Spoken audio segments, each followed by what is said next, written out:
Buenos días, profesora Cecilia Aramayo. En esta oportunidad, junto con mi grupo formado por Quispe Guamani Nayeli, Ramos Una Juan Pablo, Sánchez Pacaya, Miley y mi persona Ramos Mesa Wilber, vamos a hablar de las 12 tablas del derecho romano, en especial desde la séptima tabla hasta la duodécima y su evolución. Primero, una pequeña introducción. ¿Qué son las 12 tablas? Fueron el primer grupo de normas escritas en Roma, grabadas en tablas de bronce y expuestas en el foro romano. Fueron una respuesta a las manifestaciones de los plebeyos, quienes exigían un sistema jurídico transparente y claro. Esta emisión de normas se dio en el año 450 a.C. aproximadamente. Ahora sí, pasamos con mis compañeros. Buenos días, mi nombre y apellido es Nayeli Guamaní.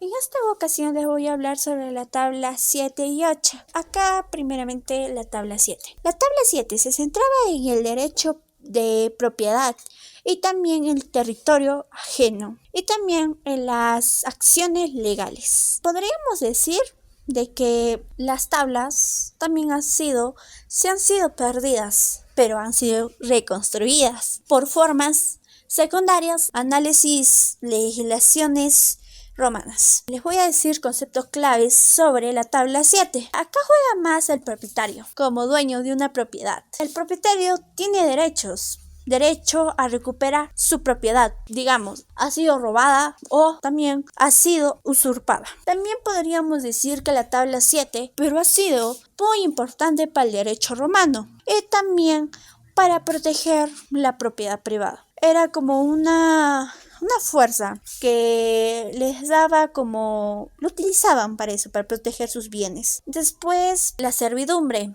que eran derechos sobre la propiedad de otra persona. La servidumbre era muy importante para el desarrollo de la agricultura, como también el desarrollo comercio de la antigua Roma. Ahí también podríamos hablar sobre que la tabla al propietario podría reclamar cualquier daño de su propiedad. Cualquier daño podría reclamar, como un incendio, un robo o la muerte de un animal. Obviamente, de sus bienes. Esta acción legal del propietario podría reclamar su propiedad, o mejor dicho, su devolución de su objeto robado. Y también podría ponerle una multa al ladrón. Podría ir a denunciarlo, obviamente. La tabla 7 ha sido más específico que para una protección a la propiedad privada y también ha sido para permitir que el ciudadano reclame sus derechos en un conflicto. En todo esto que les he explicado, un ejemplo sería de que una persona, voy a hablar de manera moderna. Un propietario lo alquila a una persona. Esa persona se queda 5 años, 6 años o 7 años. Obviamente que él es muy astuto. Yo me voy a quedar en esta casa porque he vivido muchos años. Ahí sale el propietario, pide sus derechos, pide que yo soy el dueño, soy propietario de esta casa, yo solamente te lo alquilé. Ahí es en la tabla 7, pero obviamente que es moderno. Obviamente que sé lo que se ha explicado de la tabla 7 es derecho romano, pero ahora estamos en derecho más contemporáneo, más moderno. La tabla 8. La tabla 8 se encarga más sobre los primeros códigos legales escritos por la historia de Roma. Ahí habla más sobre normas relacionadas sobre derecho procesal y también derechos penales. Ahí hablan más sobre las penas que puede sentenciar según el delitos que ha hecho. Te dirás, ¿qué delitos? Delitos privados. ¿Cuáles son? Difamaciones, encantamientos, lesiones, daños, hurtos, fraudes y falsos testimonios y también homicidios. Acá puede haber, son delitos, también hay delitos públicos, derechos a la reunión y a la asociación. La tabla 8 habla más sobre, aparece la ley de talión. La ley de talión es como decir una frase, ¿sí? Que siempre he escuchado yo, que habla sobre el ojo por ojo, diente por diente. Pero acá también, este ejemplo, digamos, tú me haces algo y yo te la devuelvo de la misma manera. Algo así se habla de esta frasecita, la ley de talión. El hurto, según la gravedad, obviamente, es un ejemplo, porque cada uno de los delitos privados tiene su multa o su sentencia, si es a la muerte o si es una sentencia a la multa. El hurto nocturno, que es a la muerte si el ladrón es sorprendido armado, y hurto diurno es una multa. Ahora, acá también se le penaliza por un insulto a la persona y se le pone como una multa. También sería el uso de hechicerías. Acá también es un daño personal a la persona y por ese motivo se le pone una sanción, por decirlo así. También se le personaliza la responsabilidad por daños causados por los animales domésticos. Eso es todo lo que podría decir la tabla 8, porque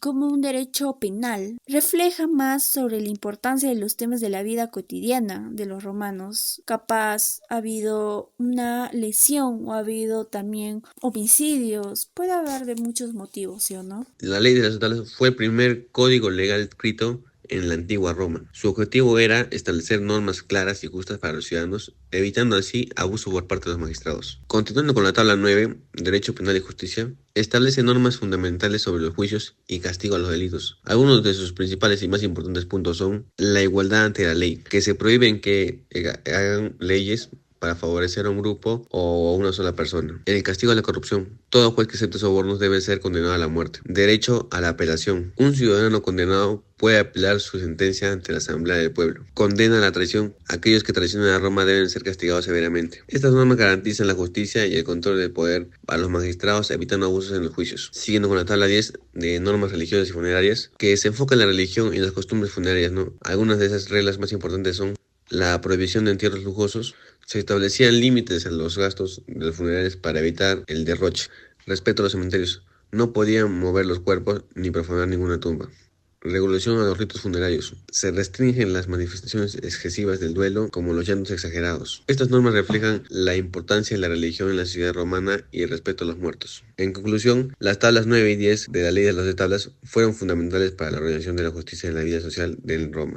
La tabla 9 garantiza un sistema judicial más equitativo, mientras que la tabla 10 regula las costumbres religiosas y funerarias. Estas leyes marcaron el precedente en el derecho romano, influyendo en muchas legislaciones posteriores. La ley de las 12 tablas fue el primer gran código legal de la antigua Roma. Hoy me enfocaré en las dos últimas tablas, la 11 y la 12. Estas tenían un objetivo claro, reforzar el poder de los patricios y garantizar que la ley se aplicara sin excepciones. Sin embargo, también causaron conflictos con la plebe. La tabla 11 es conocida como la tabla de las prohibiciones porque limitaba los derechos de la plebe y beneficiaba a la nobleza romana. La prohibición del matrimonio entre patricios y plebeyos. Esto impedía la mezcla de clases sociales y protegía el poder de los patricios. Restricciones en el acceso a cargos públicos. Solo los patricios podían ocuparlos, dejando a los plebeyos sin representación política. Ley diseñada para mantener el dominio de la aristocracia. La nobleza buscaba evitar que la plebe ascendiera en la sociedad. Imaginen que hoy en día se prohibía que dos personas se casen solo por pertenecer a diferentes grupos sociales. ¿Sería justo? No.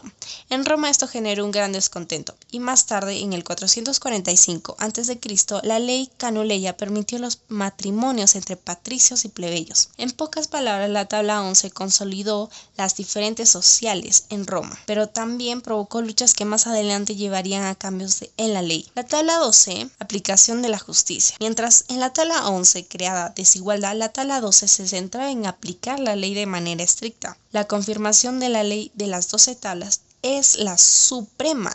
Nadie podía estar por encima de ella. La regulación de los jueces y juicios. Los jueces debían seguir la ley al pie de la letra. Normas sobre la esclavitud por deuda. Se permitía, pero había ciertos límites para evitar abusos. Castigo para quienes intentaran evadir la ley con trampas legales. Imaginen que alguien intente engañar en un juicio con documentos falsos. En la Roma antigua, la tabla 12 establecía sanciones para evitar fraudes y hacer que la ley fuera respetada. Gracias a la tabla 12, la ley de Roma se aplicaba de manera más estricta, aunque todavía beneficiaba a los más poderosos. Gracias. Evolución. Esto se dio en la época del Imperio y aquí veremos 4 reformas o recopilaciones dadas en este periodo. La primera, la Lex Iulia, también conocida como Leyes Julias, son una serie de reformas hechas por Julio César y Augusto. Las principales son la Lex Iulia Civitae, la cual extendía la ciudadanía romana a aquellos que no se habían rebelado en la guerra social. Lex Iulia Maritendis Ordinibus, mediante la cual se promovía el casamiento y la natalidad. Se ponían restricciones a los viudos sin hijos y solteros. La Lex Julia Repetundis, la cual sancionaba a los abusos que se cometían en las provincias, sobre todo en el cobro de impuestos. Lex Julia de Adulteris, que castigaba el adulterio. La Lex Julia de Vi, que castigaba los